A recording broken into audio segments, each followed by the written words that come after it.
യേശുവെ സ്തുതി, യേശുവെ നന്ദി. പ്രിയ മാതാപിതാക്കളെ, സഹോദരി സഹോദരന്മാരെ, ഇന്ന് നമ്മൾ കേൾക്കുന്ന വചനഭാഗം ഉൽപ്പത്തി പുസ്തകം അധ്യായം 31.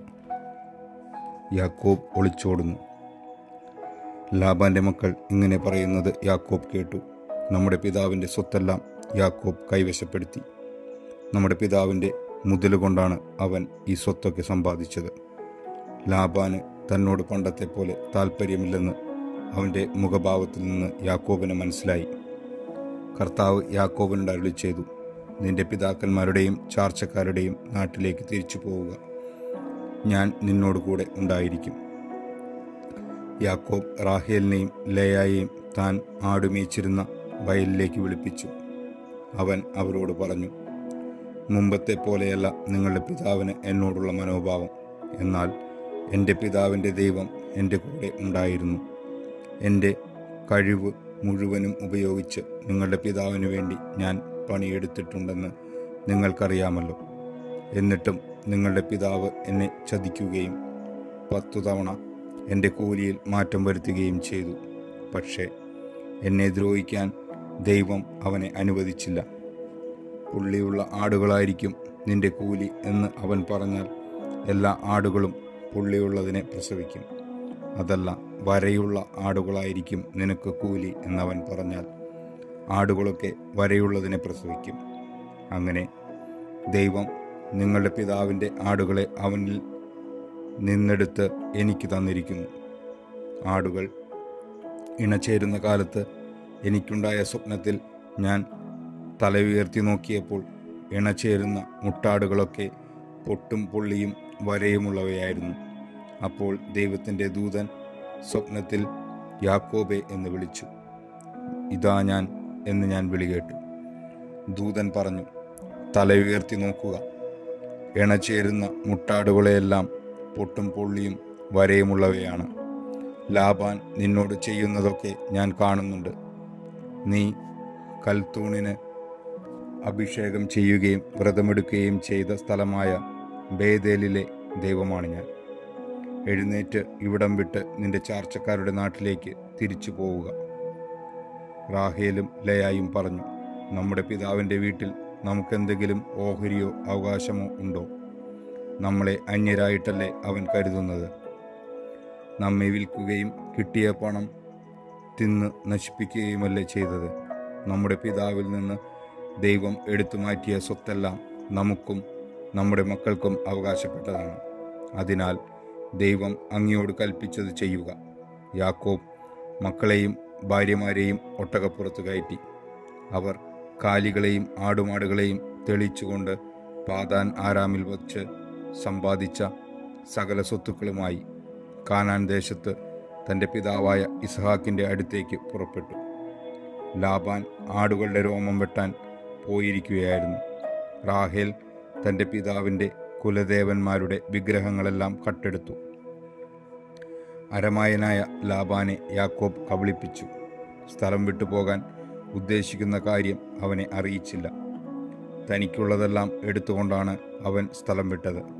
അവൻ നദി കടന്ന് മലമ്പ്രദേശമായ ഗലയാദിന് നേരെ തിരിഞ്ഞു. ലാബാൻ പിന്തുടരുന്നു. യാക്കോബ് ഒളിച്ചുപോയ കാര്യം 3-ാം ദിവസമാണ് ലാബാൻ അറിഞ്ഞത്. തൻ്റെ സഹോദരന്മാരെയും കൂട്ടി ലാബാൻ 7 ദിവസം യാക്കോബിനെ പിന്തുടർന്നു. മലമ്പ്രദേശമായ ഗിലയാദിൽ വെച്ച് അവൻ്റെ അടുക്കൽ എത്തിച്ചേർന്നു.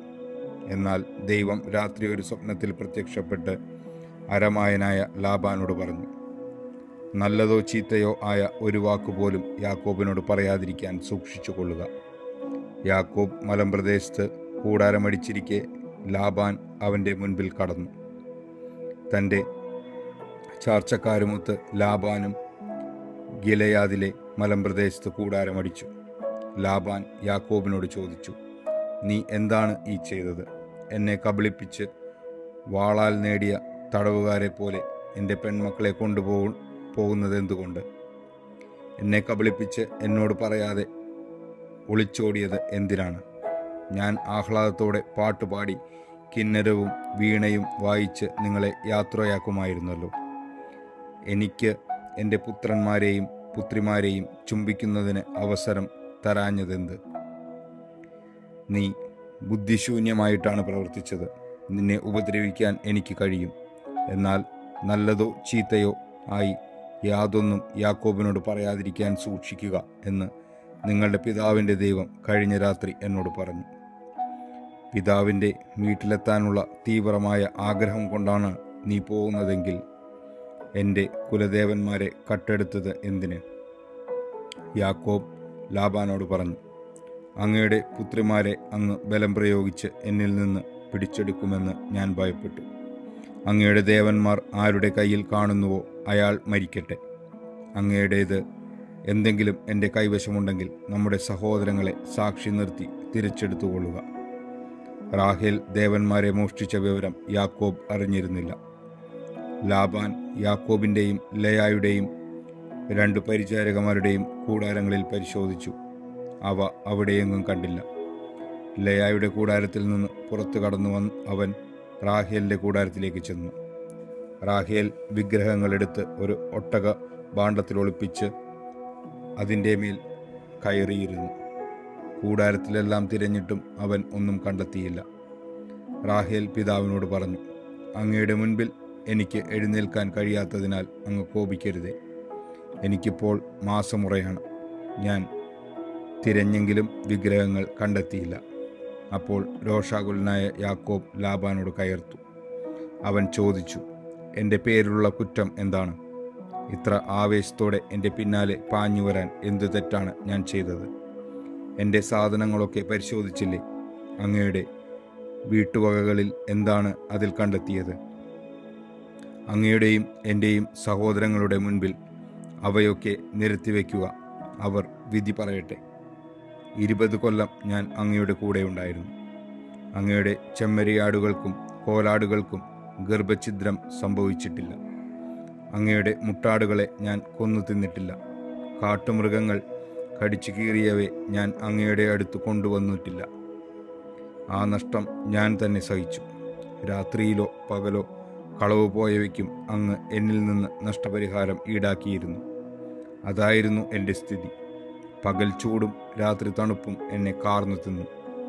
ഉറക്കം എൻ്റെ കണ്ണുകളിൽ നിന്ന് ഓടിയകന്നു. 20 കൊല്ലം ഞാൻ അങ്ങയുടെ വീട്ടിലായിരുന്നു. 14 കൊല്ലം അങ്ങയുടെ 2 പെൺമക്കൾക്കു വേണ്ടിയും 6 കൊല്ലം ആടുകൾക്ക് വേണ്ടിയും ഞാൻ വേല ചെയ്തു. 10 തവണ അങ്ങൻ്റെ കൂലിയിൽ മാറ്റം വരുത്തി. എൻ്റെ പിതാവായ അബ്രാഹത്തിൻ്റെ ദൈവവും ഇസ്ഹാക്കിൻ്റെ ഭയവുമായവൻ എൻ്റെ ഭാഗത്തിലായിരുന്നെങ്കിൽ അങ്ങ് എന്നെ വെറും കൈയോടെ പറഞ്ഞു വിടുമായിരുന്നു. എൻ്റെ കഷ്ടപ്പാടും ദേഹാധ്വാനവും ദൈവം കണ്ടു. അതുകൊണ്ടാണ് കഴിഞ്ഞ രാത്രി അവിടുന്ന് അങ്ങയെ ശകാരിച്ചത്. ലാബാനുമായി ഉടമ്പടി. ലാബാൻ യാക്കോബിനോട് പറഞ്ഞു, ഈ പെൺമക്കൾ എൻ്റെ പുത്രിമാരാണ്. ഈ കുട്ടികൾ എൻ്റെ കുട്ടികളും. ഈ ആട്ടിൻകൂട്ടവും എൻ്റേതു തന്നെ. ഈ കാണുന്നതൊക്കെ എൻ്റേതാണ്. എൻ്റെ ഈ പെൺമക്കൾക്കും അവർക്കുണ്ടായ കുട്ടികൾക്കും വേണ്ടി എന്താണ് എനിക്കിന്ന് ചെയ്യാൻ കഴിയുക? നമുക്കൊരു ഉടമ്പടി ഉണ്ടാക്കാം. എനിക്കും നിനക്കും മധ്യേ അതൊരു സാക്ഷ്യമായിരിക്കട്ടെ.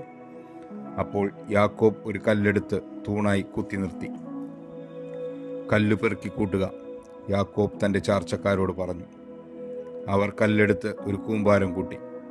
ആ കൂമ്പാരത്തിന്മേൽ ഇരുന്ന് അവർ ഭക്ഷണം കഴിച്ചു. ലാബാൻ അതിനെ യഗാർ സഹദൂത്ത എന്ന് വിളിച്ചു. യാക്കോബ് അതിനെ ഗലേദ് എന്നും. ഈ കൽക്കൂമ്പാരം എനിക്കും നിനക്കും മധ്യേ സാക്ഷ്യമായിരിക്കും എന്ന് ലാബാൻ പറഞ്ഞു. അതുകൊണ്ടാണ് ഗലേദ് എന്ന് അതിന് പേര് ലഭിച്ചത്. തൂണിന് മിസ്പ എന്ന് പേരിട്ടു. കാരണം ലാബാൻ പറഞ്ഞു, നാം പരസ്പരം പിരിഞ്ഞിരിക്കുമ്പോൾ കർത്താവ് എനിക്കും നിനക്കും മധ്യേ കാവലായിരിക്കട്ടെ. എൻ്റെ പുത്രിമാരോട് നീ അപമര്യാദയായി പെരുമാറുകയോ എൻ്റെ പുത്രിമാർക്ക് പുറമെ നീ ഭാര്യമാരെ സ്വീകരിക്കുകയോ ചെയ്താൽ ആരും നമ്മുടെ കൂടെയില്ലെങ്കിലും ദൈവം നമുക്ക് മധ്യേ സാക്ഷിയാണെന്ന് ഓർക്കുക. ലാബാൻ യാക്കോബിനോട് പറഞ്ഞു, എനിക്കും നിനക്കും മധ്യേ ഞാൻ ഉയർത്തിയിരിക്കുന്ന ഈ തൂണും കൽക്കൂമ്പാരവും കാണുക. നിന്നെ ഉപദ്രവിക്കാൻ ഈ കൂമ്പാരത്തിനപ്പുറത്തേക്ക് ഞാനും, എന്നെ ഉപദ്രവിക്കാൻ ഈ കൂമ്പാരത്തിനും തൂണിനും ഇപ്പുറത്തേക്ക് നീയും കടക്കുകയില്ല എന്നതിന് ഈ കൂമ്പാരവും ഈ തൂണും സാക്ഷിയായിരിക്കട്ടെ. അബ്രാഹത്തിൻ്റെയും നാഹോറിൻ്റെയും അവരുടെ പിതാവിൻ്റെയും ദൈവം നമുക്ക് മധ്യേ വിധിയാളനായിരിക്കട്ടെ. യാക്കോബും തൻ്റെ പിതാവായ ഇസ്ഹാക്കും ഭയപ്പെട്ടിരുന്ന ദൈവത്തിൻ്റെ നാമത്തിൽ സത്യം ചെയ്തു. മലമുകളിൽ യാക്കോബ് ബലിയർപ്പിക്കുകയും അപ്പം ഭക്ഷിക്കാൻ തൻ്റെ ചാർച്ചക്കാരെ ക്ഷണിക്കുകയും ചെയ്തു. അവർ അപ്പം ഭക്ഷിച്ച് രാത്രി മുഴുവൻ മലമുകളിൽ കഴിച്ചുകൂട്ടി. ലാബാൻ അതിരാവിലെ എഴുന്നേറ്റ് തൻ്റെ മക്കളുടെ മക്കളെയും ചുംബിക്കുകയും അനുഗ്രഹിക്കുകയും ചെയ്തിട്ട് വീട്ടിലേക്ക് മടങ്ങി. നമ്മുടെ കർത്താവായ ദൈവത്തിന് സ്തുതി. ഈ തിരുവചനം നമ്മുടെ ജീവിതത്തിൽ സന്തോഷവും സമാധാനവും ഐശ്വര്യവും കൊണ്ടുവരട്ടെ. ആമേൻ.